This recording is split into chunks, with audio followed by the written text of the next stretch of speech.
Well, hello there, hello there, hello there. My name is HW, and thank you so much for watching Tone Junkie TV. My friends, unless you've been living under a rock, you've probably seen some of these social media posts that are hinting at the new iPad version of Rig Manager, right? Kemper has apparently been hiding something, but what are they hiding? What are they hiding underneath our noses? Exhibit A, here are some of Kemper's recent social media posts. Okay.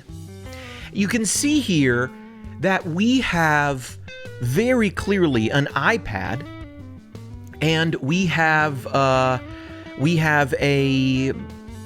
app in the iOS store. Now, that little dot next to the Kemper app in this photo here, this is how you know that it's actually in development. That dot appears next to apps that you get in a special way. I've done some beta testing for people, and there's basically like a way that you can get just these beta versions of apps out to people with another piece of software that Apple puts out for developers.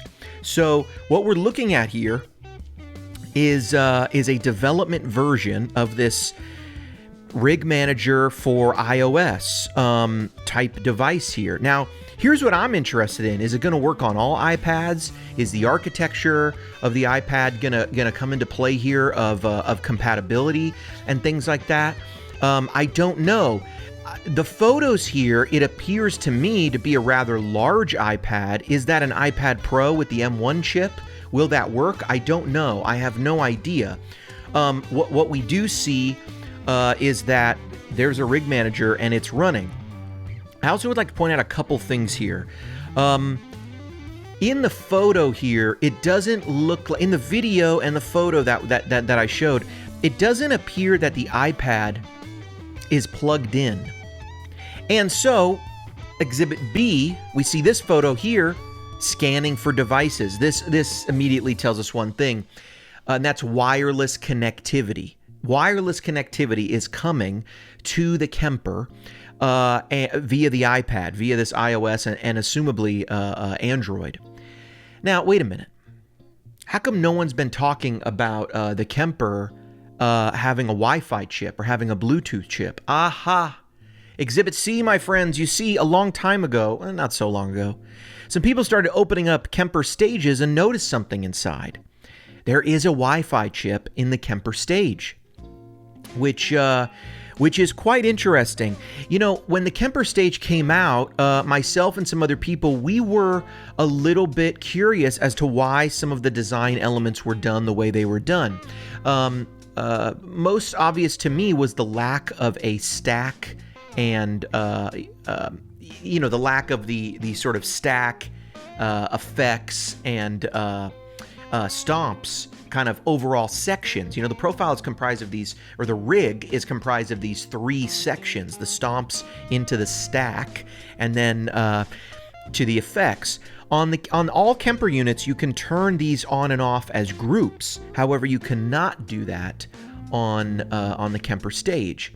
I remember at the time asking around, why do you think they did this? And some people said, well, you know, they assume that editing's really not done on the unit, it's done in the Rig Manager. And at the time, that made a lot of sense because Rig Manager we had an editor come out that sort of came out right before the Kemper stage, and it's a great piece of software. So here we are, sitting here, having this Wi-Fi chip. If you're like me, it's been sitting under your nose for, 2 years? 2.5 years or so? Kemper never announced, hey, here's a Kemper stage, here's a new Kemper with Wi-Fi capability. That's interesting. I think what we can glean from this is between the power cab, the introduction of the Kemper stage, which no one knew about. I mean, no one. My buddies at British Audio had no idea. They said distributors didn't know about it. I heard from some guys at American Distribution in Kemper. They didn't know. I mean, the stage was top secret stuff. What we're seeing here is Kemper has the real ability to keep stuff secret. I mean, they're not leaking stuff. Products are coming out when they want. Is that, Is that a result of maybe some past criticisms when they were announcing things very early? I don't know, but I will tell you this. I have had talks before with some of the guys at Kemper, and one of the things they said is, we don't like to make promises about future upgrades. We want people to buy the product for what it is today, and future upgrades are a bonus, and we'll release them, but we don't want to promise anything to people and then not deliver it, or have people buy a unit and say, well, I was expecting this feature to be available next month, and maybe it takes 3 months, 4 months, 5 months, 6 months. A lot of things can happen in development. And as we saw with the whole pandemic thing, anything can happen that can slow down a lot of these processes. With the powered cab, there was a lot of rumors of that coming, but it just sort of came out of nowhere. All of a sudden, they were hinting at it, and it seems that once they start hinting at something, it's right around the corner. So I would imagine, so here's what I'm imagining. That little, what do they call that iOS device? The app. It's called Test Flight. So there's an app on iOS called Test Flight, and you use it, you go into Test Flight, and then people basically through your Test Flight app can send you beta versions of their account to test. Because we see on this iPad that it's Test Flight enabled or whatever, that gives them the immediate ability to distribute it to beta testers. And so to me, that means it's probably, I would guess, in the hands of some beta testers right now. Maybe it's alpha testing. Who knows? I don't know if it's gone to the actual beta group. I have no idea. I really have no idea. I have no inside information on anything like that. But what I'm guessing is, the gentleman in this video, Thomas from Kemper, he's testing it. He's putting out these social media posts. I would guess some other people are testing it. They're testing it. Christoph is testing it at Kemper HQ, and I would guess it's not far off because they're hinting at it. I don't believe they want to hint at things that they don't really have a kind of a release date for.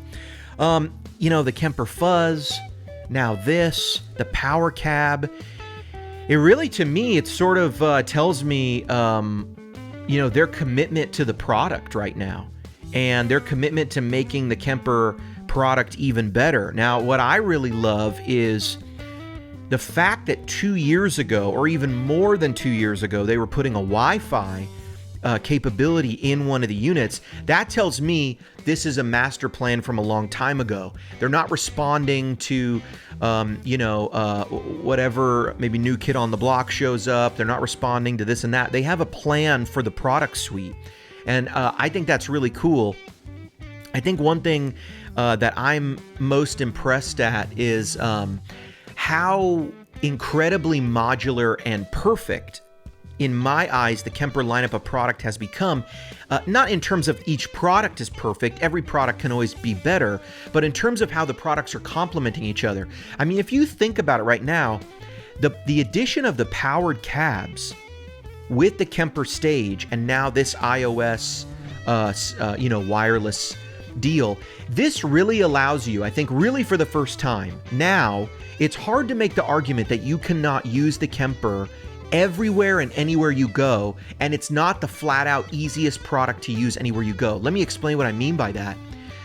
If you come home, you can plop your Kemper down right after a gig and you can plug it into 2 powered cabinets and you have stereo amp in the room sound, or at least a sort of mimicking or modeling of amp in the room sound. You have as close to amp in the room sound as I think you can get out of any unit that's not actually having 2 amps in the room. And you have stereo ping pong, and you've got it. If you need to go to someone's house to practice in their garage, if you need to play in a small bar, if you need to go to a gig and you have to go light, you can grab one of those power cabs and your Kemper stage in your case, and you can run out, play your gig, come back, get your stereo amp in the room set up right there. Maybe you're going to a bigger gig and you want to take the entire rig. You've got these modular things where basically you can throw a Kemper on your back and 2 power cabs in your hand. You could throw a guitar on your back too and look like a pack mule. But my point is, you're almost one trip to the car, even with the full rig. And you don't even have to bend down anymore because you can have your iPad. Is that also going to work for iOS? Hopefully there is an iOS version. I bet they're going to say it's an iPad optimized version and you can use it. I'm sorry, on the phone is what I meant to say instead of iOS. I'm sure they're going to say, you can use it on the phone, but it's really not made for that because everything will be too small. I'm guessing that's going to be the case. But you really, at that gig, you won't even have to bend over and change, stuff. You literally will be able to plug in, and instead of bending down and changing anything, you'll be able to, on your iPad, or your phone maybe, just say, change the outputs back to stereo. I was playing mono yesterday. And then from there, you've also got the option of you're playing at home, it's time to go to maybe a Sunday morning church gig or something, or some type of place where they want a silent stage and they just want sound coming through the house. And boom, you just grab that stage and go. And you're just rocking in-ears. That's how I do it on Sunday mornings. But at home, I only use cabinets. And now I'm using my powered cabinets. But prior to this, I had my Kemper stage sitting. It sits near the door, the entrance of my studio. When I need to go somewhere, I grab it and I've got my performances loaded on it. But when I'm in the studio, when I'm profiling, when I'm playing guitar, when I'm doing all the stuff that Tone Junkie does, that's when I'm using rack units that are permanently in my desk. Or in my, my rack next to the desk. Or for the videos I shoot, I'm using a head and a cab. So I kind of, I've bought multiple Kempers because as portable as it is, it's still sizable enough that, I don't want to I want to use a cab and I want to use but you need to have a powered head or a powered rack. You couldn't do it with the stage before. With the powered cabs, you can now do it with the stage. So, to me, now you add the iPad editor in here, and hey, what does that mean? What does this mean for the other units? What does this mean for the other units when you're at the gig? Well, conceivably, let me throw this out at you. Conceivably, the other units are going to be able to use the iPad as well, but it's probably going to have to be via a USB cable, because you can plug in a USB cable as long as it's USB to Lightning. You'll be able, or USB-C, right? Or what are they using? USB-C on those iPads or Lightning? I think they're using Lightning. You'll probably be able to run a cable Lightning to USB. So even if you take that head to the gig and you want to just set up an iPad on top for sound check and you want to dial in your tones for practice and then save everything, this is probably going to be an added value as well. I think it's really incredible that they've been hiding this from us. And some of us have known it's been in there for a while. We didn't know what it was for.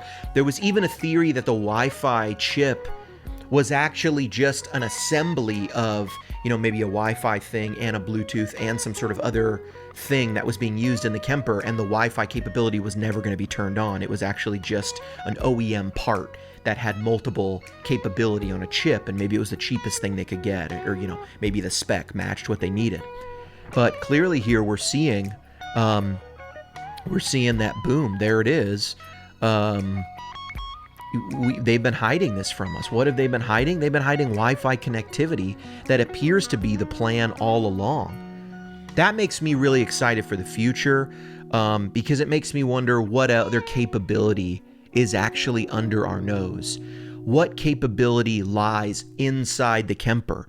I'll be honest with you. I'm not going to spill the beans on anything kind of confidential here, but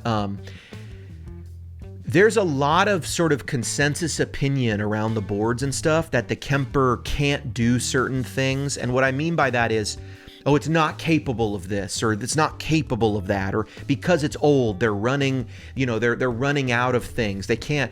But Kemper is really proving that they have the bandwidth in the unit to make new things, to make new features. They just gave us a brand new Kemper Fuzz. The reverbs sound amazing. They added cab emulation where it wasn't there before, and all sorts of different direct, how much directness, the directivity kind of the cab, the speaker emulations to go with the FRFR mode in the cab. It's really, it begs the question, what else can my Kemper do that they're going to develop that they haven't even shown us yet? What capability could be in there? There's a couple effects I'd love to see. There's a couple things, but I think I've said enough. My name has been HW. What have they been hiding? Wi-Fi connectivity is in the stage unit. This new iOS unit, this new iOS Rig Manager app. Hopefully it's available soon, and we're going to be able to take advantage of it on all units, not just the stage. My name's been HW. Thanks so much for watching Tone Jiggy TV. Is anyone else as stoked to be a Kemper owner, user, and player as I am right now? I mean, it's a freaking gift that keeps on giving. Since I've owned a Kemper, I've had like 4 of these phones, and I don't upgrade all the time. I keep them until they're not working or something. But I mean, I have spent like 4 times the amount on phones, and my phone gets new capability until all of a sudden they're like, sorry, can't upgrade it anymore. Or all of a sudden it doesn't work anymore. And my Kemper just keeps working. And all of a sudden they give me Wi-Fi. This is amazing. This is amazing. HW out.